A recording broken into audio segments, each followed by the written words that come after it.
Hello. That's really weird lighting. I almost fell on a kid. There's only so much GoNoodle can do. So now I'm like, what the heck? I need internet. I'm so lucky that my school can print in color. Like, how amazing is that?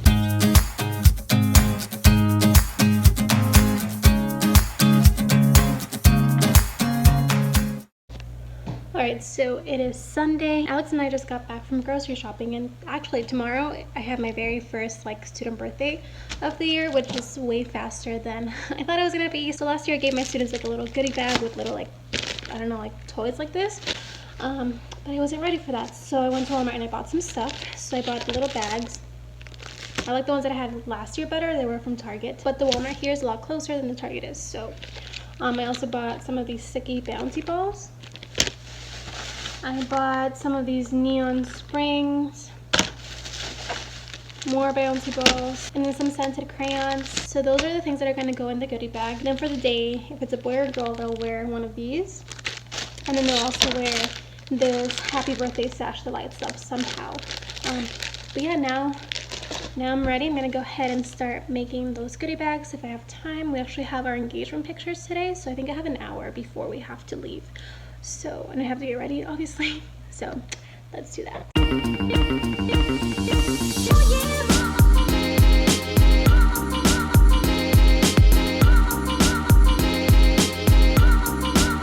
Good morning. It's Monday morning. I'm heading to work. It's pretty early. Technically, I'm not supposed to be there until an hour from now, and I live like 10 minutes away. But this weekend, my internet was not working, and they're not gonna come to fix it until today. And I also couldn't go to school this weekend. Like, out of all the weekends, I couldn't go today because they were doing some electrical work at school, so no one could go. So I'm gonna try to see if I can, I don't know, do something. So I'm gonna make myself a protein shake and then go to work. Alright, I am home. I hope you guys don't mind that I'm vlogging at home and not in the classroom, but like I said, it's been really hard to vlog at school, like outside of contract hours, just because there's always people in my room. And like I said, I knew this going into it, but it won't be this way the entire year. I think it's gonna stop being this way in like September. So fingers crossed. Anyway, my day started off pretty rocky, I'm not gonna lie. So my internet hadn't been working all weekend, so I couldn't really get a lot of work done. I also didn't have data on my phone, so I couldn't hotspot it. But thankfully, since I'm still under my dad's plan, he was able to upgrade the data to 10 gigs instead of 2 that I had before. But I don't really have a lot of signal here at my house. Although it's been kind of helpful, it hasn't been entirely helpful. And like I've mentioned probably 20,000 times, my printer is a wireless printer, so I need Wi-Fi to print.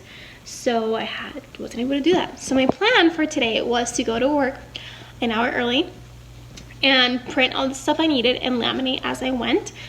But the network was down until like 9:30 a.m. Yeah, that was pretty hard because I feel like I try to use a lot of technology in my teaching, even though right now I don't really have a lot of technology. I still like incorporating like videos and songs and stuff like that. Obviously I need internet for that, so I wasn't able to do that. So it was a little bit hard trying to establish a routine when it's like the third day of school, but you don't have what you need to do so. So that was interesting.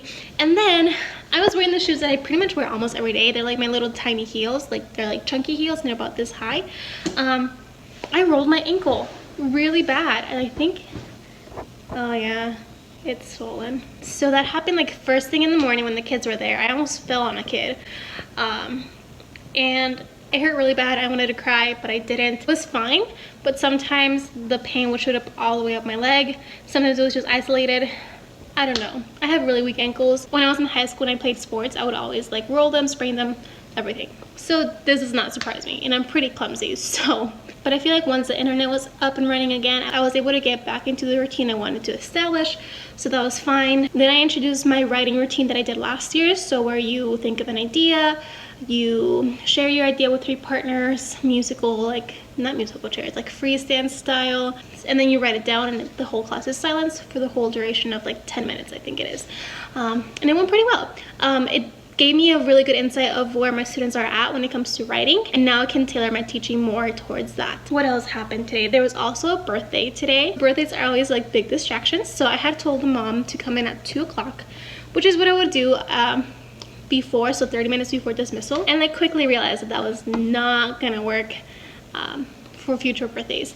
And that's because all my students were super hyper. We still had like 20 minutes left of school, so next time around I think I'm gonna do it at 2:15, and then we'll just have 15 minutes after to like jump around and get our energy out. I did print some centers at school and I'm gonna laminate them here just because again my printer doesn't work. So like technician from Xfinity, which is our carrier, was supposed to come today. I set the appointment on Saturday. That was the soonest appointment they had available, so that kind of sucked. And I specifically told the guy that I was on the phone with that I couldn't do anything earlier than 3. So originally he wanted to give me a 2 to 4 window, and I told him that was not gonna work because I don't get home until literally like 3. That's the earliest I can get home.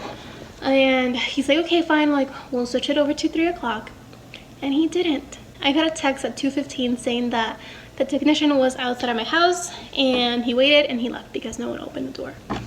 So now I'm like, what the heck? I need internet. I don't know. Is this typical of like internet providers? I don't know. Like I used to have CenturyLink before, but it's not really available in my area anymore, and that never happened. So I'm really annoyed. Let me know in the comments below if that happens with your internet provider. Like they take forever to come and fix something and then they come at the wrong time. I'm gonna get on the phone with my internet provider again, and then I'm gonna do some laminating and cutting and prepping for the week. So I just got off the phone with a different representative. I think this is like number 3 or 4 that I've talked to. They can come back tomorrow at 9 a.m. I guess it's not gonna be here tomorrow. And they can come back Wednesday at 9 a.m. but I'm not gonna be here at 9 a.m. neither is Alex. The next available time is Thursday, same thing, can't be here. Thursday I have meetings anyway, so like Thursdays and Wednesdays I'm gonna have like a longer day, so I couldn't be here. And then Friday I'm getting married, so I'm not gonna miss my wedding day to get my internet fixed. So the next best thing is Saturday. Alright guys, it is Tuesday, it's my lunch time, and I forgot my lunch at my house. Luckily there's a McDonald's nearby. I don't really feel like eating McDonald's, but it's my only choice, so I'm gonna go get some lunch.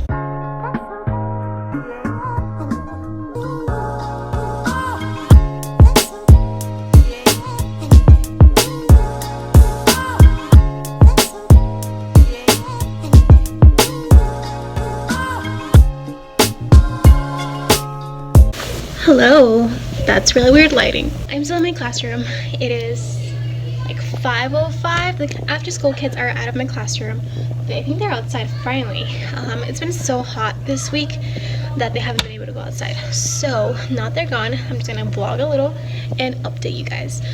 So today was a very busy day. Is there any way I can be up somewhere? Nope, not there. Today was a very busy, crazy kind of day. Right now I'm laminating, by the way. Like I said, kids didn't go outside, and that's very hard. Like there's only so much GoNoodle can do, especially if you're using it every single day in a place of recess. Those of you that live where it snows and you can't go outside, how do you do it? I tried introducing centers today. Didn't really work out at first.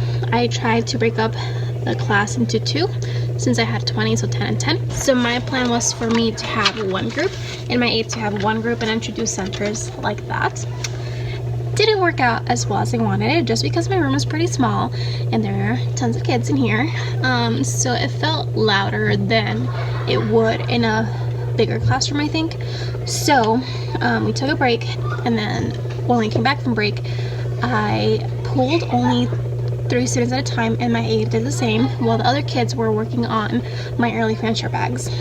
We're still practicing those, so it worked out, and this worked out so much better. So I will do the same tomorrow. The thing is, I feel like I've been having a hard time adjusting to first grade. I do miss kindergarten. Kindergarten is where my heart will always be, but I'm in first grade now, so I gotta keep that in mind.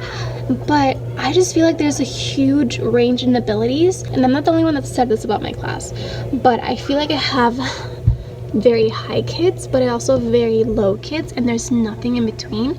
So it's like both extremes. So it's kind of hard to do whole group things when only half the class is getting it and the other half is not doing it. So what I'm planning on doing is, once centers are like established and the routine is established, I'm gonna go ahead and focus more on small group teaching than whole group teaching, just because of that wide range of abilities. I think it's gonna work out a lot better. I'm supposed to start testing tomorrow. The testing window does not end until sorry, I have to sneeze. The testing window is not supposed to end until next Friday, so I have a ton of time. However, kinder and first do pre-test a little bit different. The older grades do it on the computers. Kinder and first, they're babies, so we do it on paper. And I had the choice. There's a mosquito. The choice on how I wanted to administer that. So did I want to do whole group, individual? So I decided to go with small groups with my aide, so maybe groups of 3 or 4, and then just go about it like that. That way we're still getting through multiple kids, but it's not going to be a huge group where you cannot help or answer questions. I don't know. So right now I am going to bind these picture dictionaries. So you saw that I was printing them. I'm so lucky that my school can print in color. Like, how amazing is that? So I just laminated the first page and the back page, and then these are just back-to-back papers. Like I said, there's a wide range in abilities here in my classroom, so I try to implement the writing routine that I did in kindergarten yesterday, and I can see the discrepancies, so I feel like this will help a lot. Alright, so the picture dictionaries are all binded.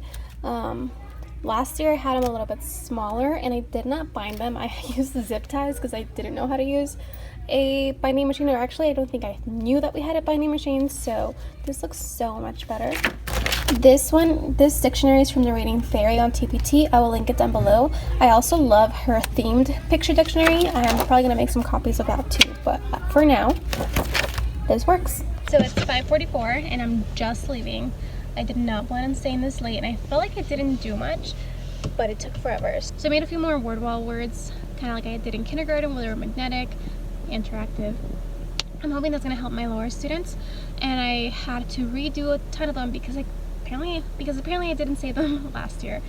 So I spent a lot of time doing that. I binded those books, bounded, I don't know. I don't even know what else I did, but I worked the whole time, so I have no idea.